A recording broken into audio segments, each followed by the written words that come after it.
Cabo Star undergoes repairs. Shootout with police in Buccoo, jet ski operator drowns at Pigeon Point, and the Tobago loses one of its Calypso queens. This is the Tobago Updates television news for Monday, 28th August 2023.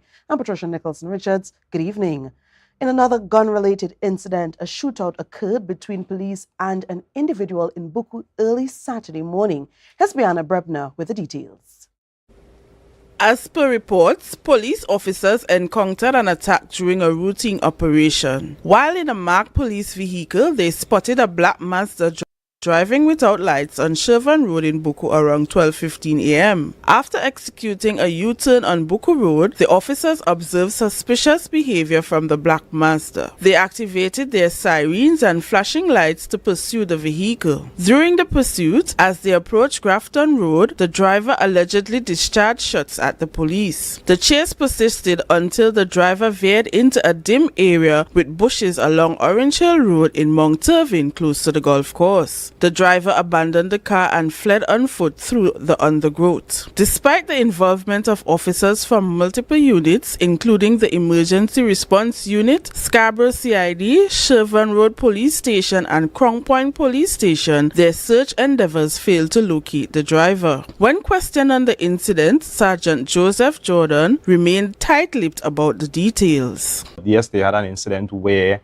persons would have challenged the police, and as relates to gunshots, I want to ask persons, do not engage the police because it will not end good for you. We are trained, we have the skill, and if you fire at us, we will return fire, and basically we are going to respond with equal force. Sergeant Jordan explained that a similar incident occurred 2 weeks ago and warned Tobagonians against such action. And we want to ensure that people are aware that the police, we are not going to be making any jokes about protecting the lives of our citizens as well as protecting our own life, because at the end of the day, self-preservation is important. Bianna Brebner, Tobago Updates Television News. The lifeless body of 23-year-old Matthias Jerry, a wave runner jet ski operator, was recovered on Monday following his drowning at Pigeon Point Beach. Jerry had been operating the jet ski on Sunday when he lost control and fell into the water. His body was found approximately 400 meters from the Pigeon Point shoreline by the crew of the Frontier Divers boat. Our reporter Tanika Cruikshank brings you the details. A crew of divers, teamer, Coast Guard, lifeguard and reef boat captains started a search operation at 6 a.m. on Monday morning with the hope of safe return of 23-year-old Matthias Jerry. Jerry was a resident of Lescotto and was said to be an ambitious young man. However, the body of Jerry was found by the Frontier Divers boat crew at 9:39 a.m. Jerry was reported missing on Sunday afternoon after his jet ski came ashore without him. It was reported that Jerry was not wearing a life jacket while operating his jet ski. Inspector Miller of the Trinidad and Tobago Police Service said the investigations are ongoing at this time. The Trinidad and Tobago Police Service would like to offer condolences to the family members, and we'd like to thank members of the public, Trinidad and Tobago Coast Guard, and all who assisted in this recovery venture. We continue to partner with each other as we continue to protect and serve with pride. Tanika Cruikshank, Tobago Updates Television News. Following the weekend's crime incidents in Tobago, Watson Duke Assemblyman for Roxborough Argyle and the political leader of the Progressive Democratic Patriots urged Chief Secretary Farley Augustine to prioritize public safety over personal or political disputes. In a press release, Duke voiced concerns about Tobago facing a surge in crime and registering its 9th murder of the year. Duke emphasized the urgency needed to craft a comprehensive crime plan through collaboration with all stakeholders, including the police. However, he expressed disappointment in Chief Secretary Augustine's involvement in conflicts with the Prime Minister, who chairs the National Security Council. Duke called for constructive discussions aimed at addressing Tobago's pressing issues. We take a short break and come back with more. Stay with us. Right now, Tobagonians are just scurrying down to Bon Accord right in Stowbay Local Road. You know why? To come down and shop at Authentic Builders General Hardware, the only hardware store in Tobago that is giving you guys Trinidad prices. So for instance, such as steel, 1/2 inch and 5/8, $7,895. 5/8 construction ply for $260. Every single thing that you will need to do your home renovation or start your new construction, we have it right here. And to get your quotation, it's very easy. Just WhatsApp us at 272-1990 and we will do your free WhatsApp quotation for you.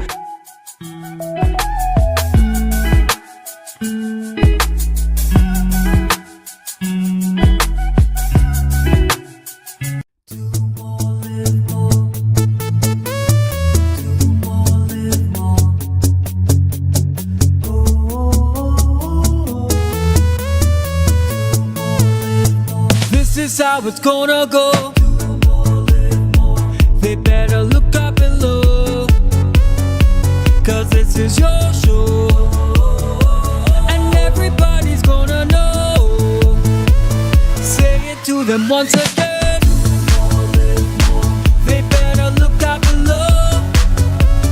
This is your show, and everybody's gonna know. That's how it's gonna go. They better look up below, 'cause this is your show. Waiting for CXC results and wondering what's next? Or maybe you're looking to switch careers. Learn a skill to jumpstart your career at the NESC Technical Institute. Get qualified for jobs in the energy and industrial sectors, or even start your own business. Choose from automotive, electrical, instrumentation, drilling, welding, fabrication, AC refrigeration, IT networking, and more. NESC diplomas are gate approved. Classes begin in September. Visit nesc.edu.tt to apply.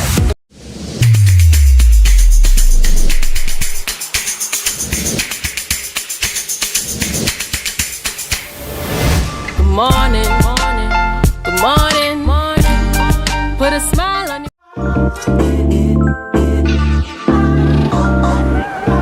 Wait, I don't even have suit and thing for this wedding. Why getting them thing? Well, the Portmore right over there. Alright, thanks. The Portmore, where the varieties are large from your favorite stores, from restaurants to salons and from clothing stores to jewelry stores, located at Sanctus Hill, Scarborough, Tobago. Telephone number is 868-334-6589.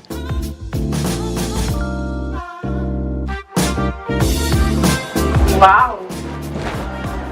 I didn't expect to see you here. Look good. Thanks. It's all because of you and Portmore. But here now, I'm going to have with you. You want to join me? Yeah, that's okay. Alright. Beat the rush and come on down to the Portmore.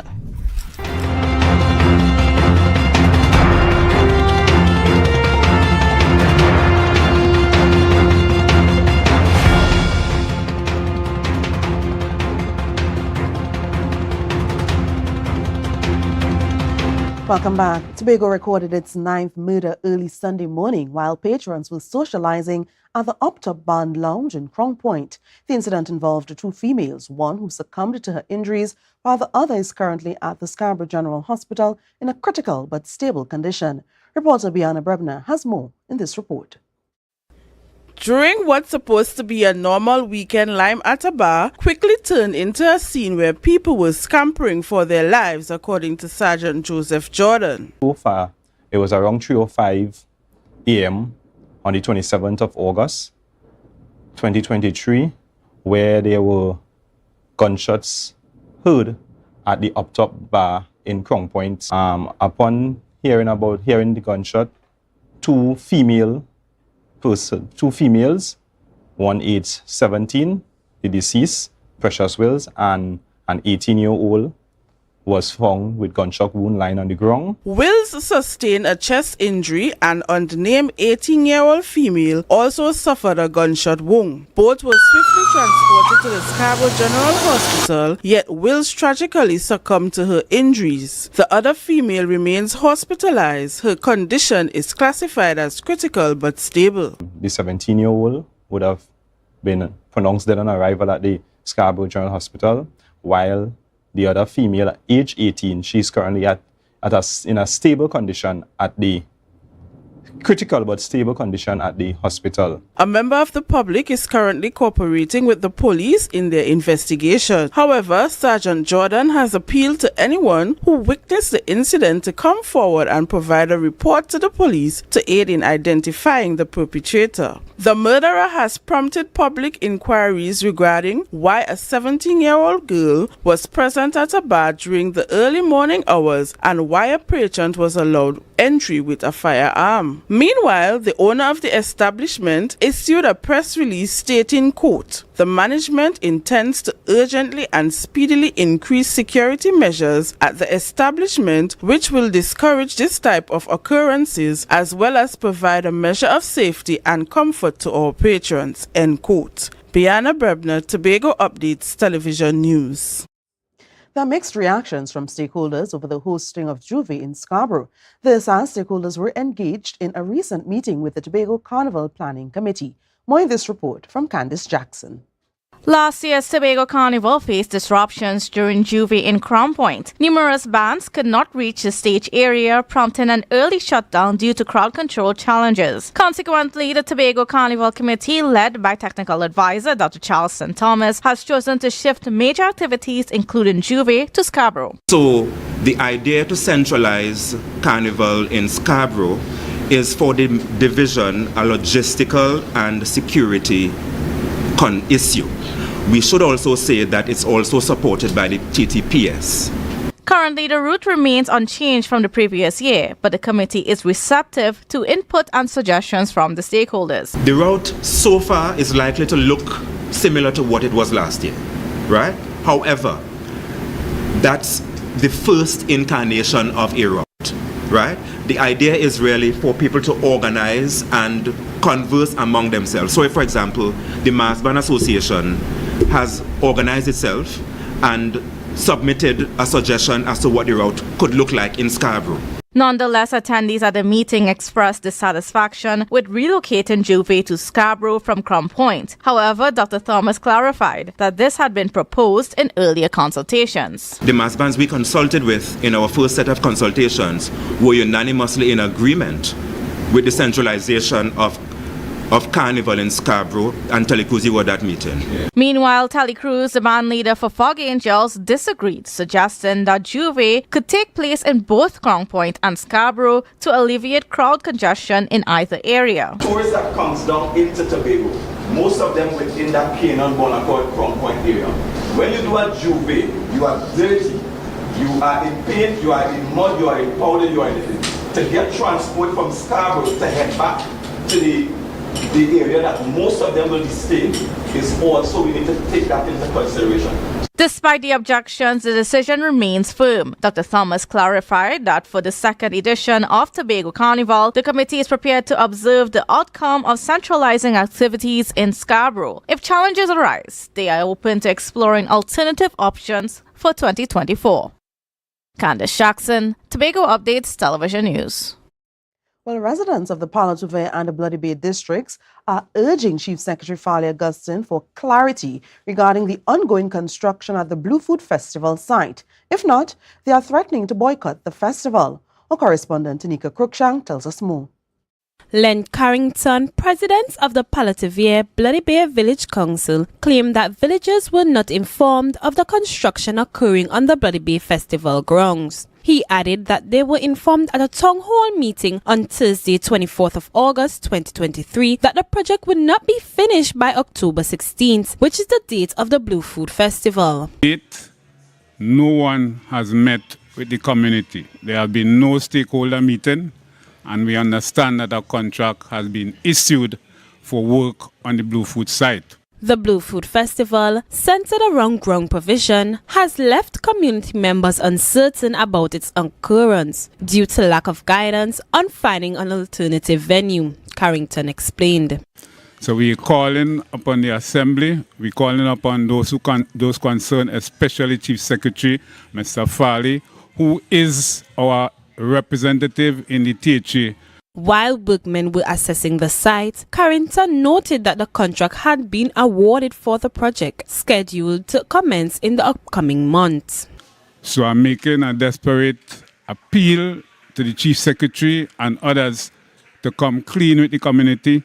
Let us see what you have planned for the community, and the community would like to have an input into whatsoever you're doing at Bloody Bay Field. When contacted, Chief Secretary Farling Augustine committed to give a response to the matter very soon. Tanika Cruikshank, Tobago Updates Television News.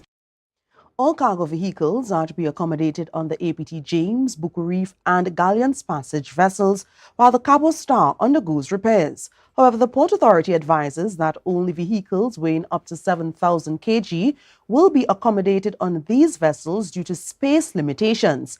Priority will be granted to essential items, including foodstuff and perishables. The Cabo Star encountered an engine room fire on Wednesday night. Shipboard engineers promptly extinguished it following emergency procedures, but the incident caused operational setbacks. Currently, the vessel is undergoing inspection and repairs. After the vessel has obtained recertification, it will resume service. No specific timeline has been provided for the Cabo Star's return to operations on the sea bridge. Denise Plummer, the legendary Calypso Queen and Calypso Monarch, has passed away after a prolonged fight against cancer. Her musical journey started at the Shakonia Inn in Maraval, where she showcased her versatile talents by performing songs spanning various genres such as pop, reggae, and country. Plummer's rise to prominence made her a cherished national cultural icon, representing our nation on the international stage and amassing numerous accolades. Our reporter Tanika Cruikshank has more details.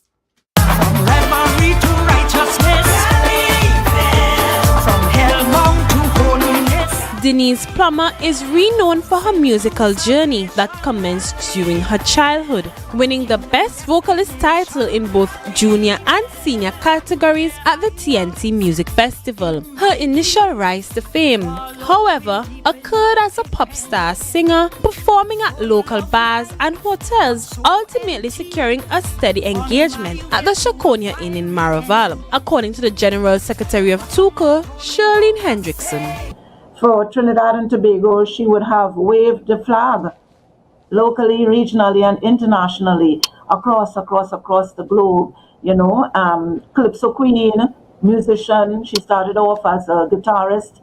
She attended the Holy Name Prep and Holy Name Convent, and you know, would have shied away maybe in the earlier days because of the stigma that would have been attached to being a woman. Plummer clinched the Calypso Queen title 6 times and secured second place 3 times. Her pinnacle year in Calypso was 2001, when she seized the National Calypso Monarch title with Heroes and Now Leaving. She stood as one of the 5 female Calypsonians who achieved Young Kings and National Calypso's Queen's honor. In 2011, Plummer was honored with the Hummingbird Gold Medal in recognition of her significant contributions to culture.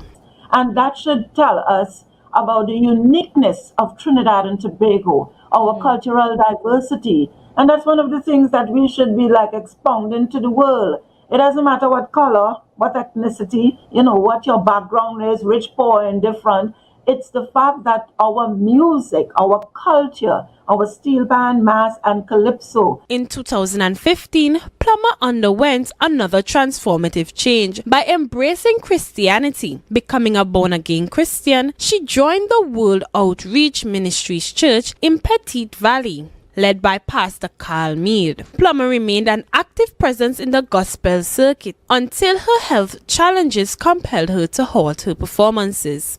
What we would continue to do for a while now, TUCO, especially during Calypso History Month, which is now being incorporated in almost every part of the world. It's amazing what Toronto, Canada is doing in their schools, what London have been doing in their schools. It's amazing the kind of work that Brother Resistance would have started back in London. And again, I am going back into the curriculum. Tanika Cruikshank, Tobago Updates Television News. Well, we have sport coming up right after this break. Stay close. Summerama, real steam for the summer standard. It's a dream for the summer. Dream is steamy. Standard. What you have? All the best deals, no drama. Standard be beat like a hammer. Go tell your friend, tell your papa, tell your mama. We got more. Standards have what you're searching for. Quality brand, discounts galore. New things for the summer, online in store. Summertime is here, so make the most out of it at Standard. Never beaten on quality and price. It's nice. From the experts that created the Zinger sandwich comes the KFC Crispy Barbecue Zinger. The only one I see is you. Cheddar cheese, crispy onions, the most delicious Kentucky Fried Chicken, and barbecue sauce. Get ready for a whole new level of flavor.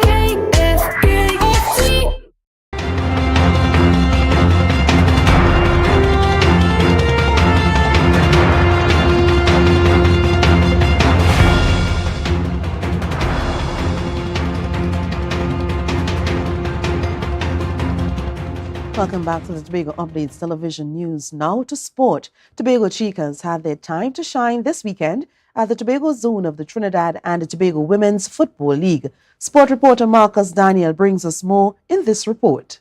Action unfolded in the Trinidad and Tobago Women's Football League's Tobago Zone over the weekend. The Call on Recreation Gong hosted a sole match where Black Panthers and Tobago Chicas battled intensely to a draw. Despite Panthers' previous 15-0 triumph over RSS Phoenix, they couldn't find a net this time, resulting in a goalless draw. Notably, Chicas' custodian displayed remarkable goalkeeping within the opening 2 minutes, preventing either team from scoring in the first half.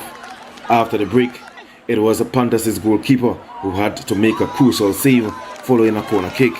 The match final goal scoring opportunity occurred during stoppage time.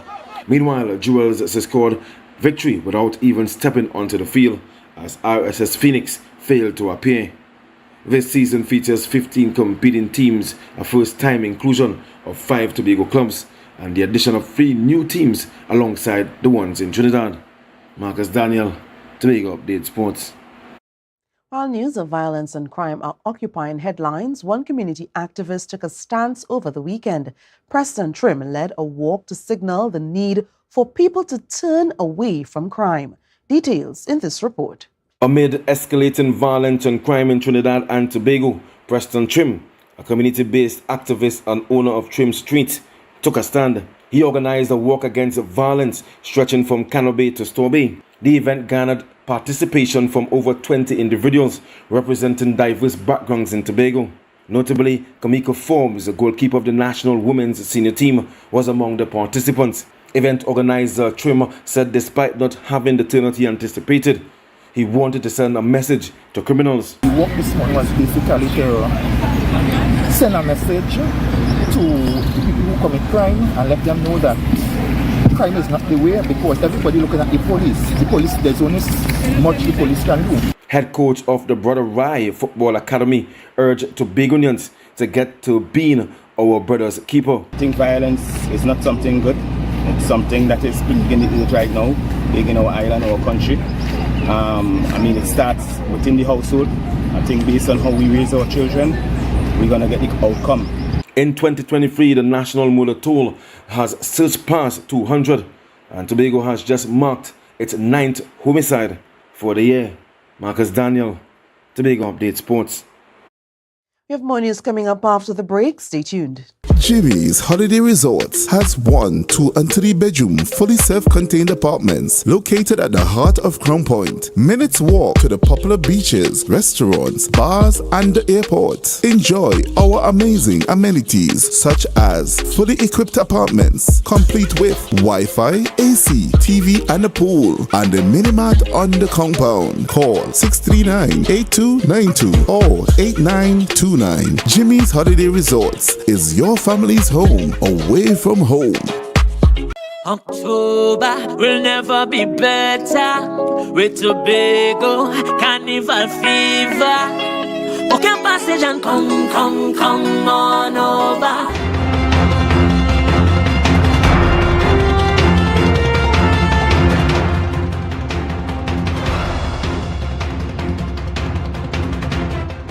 Thank you for staying with us. The TNT Defence Force brought some Trinbagonian flair to the Edinburgh International Festival. The festival, held annually in Edinburgh, Scotland since its establishment in 1947, serves as a platform to exhibit a rich array of artistic expression. This encompasses music, theatre, dance and visual arts, featuring both local and global artists. Typically spanning multiple weeks in August, the event has envisioned dynamic Trinidad and Tobago Defence Force Steel Orchestra infusing vibrant colors and energy.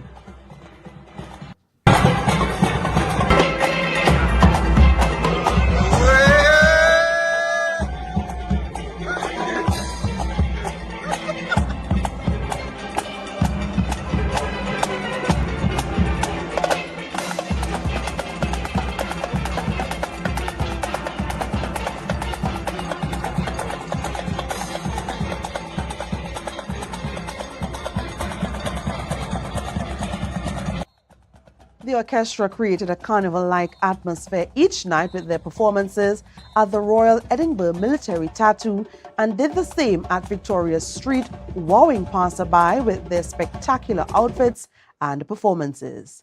Well, we've come to the end of our newscast. Recapping the headlines, a cable star undergoes repairs. Shootout with police in Buccoo. Jet ski operator drowns at Pigeon Point, and Tobago loses its Calypso Queen. I'm Patricia Nicholson Richards, thanking you so much for joining us and wishing you a good night.